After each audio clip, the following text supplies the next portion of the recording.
తన ఫోటోను మార్ఫింగ్ చేసి అసభ్యకర పోస్టు వైరల్ చేయటంపై అంగలకుదురు గ్రామానికి చెందిన టీడీపీ మహిళా కార్యకర్త జట్టి రేణుక చేసిన ఫిర్యాదుపై బాపట్ల పట్టణానికి చెందిన షేక్ సయ్యద్ను రూరల్ పోలీసులు అరెస్ట్ చేశారు. బాపట్ల జిల్లా బాపట్ల పట్టణానికి చెందిన షేక్ సయ్యద్ అరెస్టుపై బుధవారం తెనాలి రూరల్ పోలీస్ స్టేషన్లో ఏర్పాటు చేసిన విలేకరుల సమావేశంలో రూరల్ సీఐ నాయబ్ రసూల్ వివరాలను తెలియజేశారు. బాపట్లలో వైఎస్ఆర్సీపీకి మద్దతుదారుగా ఉంటున్న షేక్ సయ్యద్ గచ్చిబౌలి దివాకర్ పేరుతో ఫేక్ ఫేస్బుక్ ఖాతాను సృష్టించి టీడీపీ జనసేన నాయకులకు వ్యతిరేకంగా పోస్టులు పెడుతుంటాడని తెలిపారు. ఆ ఖాతా నుంచి అసభ్యకర ఫోటోలు, వీడియోల్లోనూ కూడా షేర్ చేసినట్టు చెప్పారు.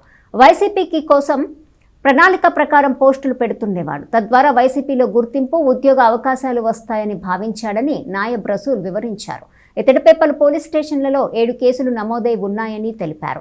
మళ్లీ ఇప్పుడు టీటీడీ చైర్మన్ బీఆర్ నాయుడు రాసలీలలకు సంబంధించి ఒక వీడియో హల్చల్ చేయగా టీడీపీలో యాక్టివ్గా ఉంటూ వైసీపీని విమర్శిస్తున్న తెనాలికి చెందిన జట్టి రేణుకను అప్రతిష్టపాలు చేయాలని భావించాడు. ఆ క్రమంలో రేణుక ట్విట్టర్ అకౌంట్ నుండి తన ఎరుపు రంగు కారుతో గల ఫోటోను స్క్రీన్ షాట్ తీసుకొని మార్ఫింగ్ చేసి అసభ్యకరంగా పోస్టు పెట్టినట్టు తెలిపారు. ఈ కేసులో బుధవారం అతన్ని అరెస్ట్ చేసి మెజిస్ట్రేట్ ఎదుట హాజరుపరచగా 14 రోజులు రిమాండ్ విధించినట్టు చెప్పారు. ఒక ముద్దాయి బాపట్ల సంబంధించి సోషల్ మీడియా పోస్టులు పెడుతూ ఉంటాడు. అతని పేరు షేక్ సయ్యద్. ఇతను వైఎస్ఆర్సీపీ బాపట్ల మండలంలో సోషల్ మీడియా పోస్టులు పర్యవేక్షిస్తూ ఒక కార్యకర్తగా ఉంటున్నాడు.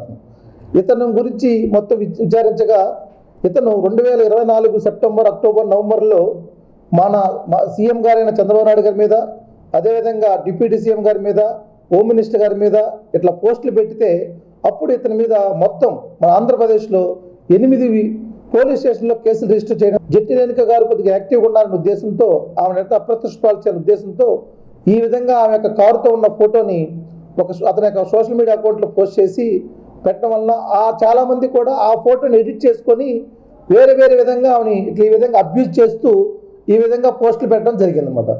ఆమె ఇచ్చిన ఫిర్యాదు మీద మనం ఇన్వెస్టిగేట్ చేయగానే ముద్దాయి పలానా దగ్గర ఉన్న ఐడెంటిఫై చేసుకుంటే అతనికి కేసు కట్టిన విషయం తెలిసి పారిపోతున్న సందర్భంలో మనం ఈరోజు మధ్యాహ్నం 12:25 టైంలో మన నందివెలికి జంక్షన్ వద్ద అతను అరెస్ట్ చేసి దానికి సంబంధించిన రికార్డు మొత్తం రెడీ చేసుకొని ఈరోజు కోర్టులో ముద్దాయిని పొడ్డిచ్చేయంగా మన సీనియర్ ఏపీపీ గారైన సునీల్ కుమార్ గారు ఆధ్వర్యంలో మనం ఆర్గ్యుమెంట్ చేయించగానే దాంట్లో మన జడ్జి గారు కోర్టు 14 రోజులు రిమాండ్ విధించడం జరిగింది. కనుక ప్రతి ఒక్కరికి చెప్తున్నాను, ఎవరైనా కానీ మహిళల గురించి కానీ సోషల్ మీడియాలో అసభ్యకరంగా పోస్టులు పెట్టినా, వాళ్ళ గురించి మాట్లాడినా, ఎవరిని ఎడిట్ చేసినా ఉపేక్షించమని మేము స్ట్రాంగ్గా గుంటూరు జిల్లా పోలీసు తరఫున వార్న్ చేస్తున్నాము. ఈ విధంగా ఎవరు చేశారో వాళ్ళందరికీ కూడా రిమాండ్ ఇస్తారు, జైలు పెడతాము, రౌడీ షీట్లు కూడా ఓపెన్ చేస్తామని మరీ కఠినంగా వ్యవహరిస్తామని చెప్పి తెలియపరుస్తున్నాం.